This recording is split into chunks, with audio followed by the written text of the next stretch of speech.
नेहमी नेहमी साधं खाऊन कंटाळ येते. गणेश विसर्जन आहे, त्यासाठी मी स्पेशल आज काय बनवलं तुम्हाला सांगते बघा.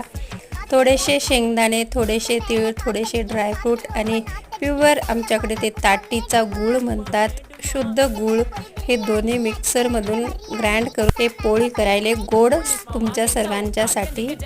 तर कसा वाटला हा आमचा व्हिडिओ नक्कीच कळवा. चांगलं वाटल्यास जाता जाता एक सबस्क्राईब करून नक्कीच जा, एक लाईक तरी करा, नाहीतर धन्यवाद.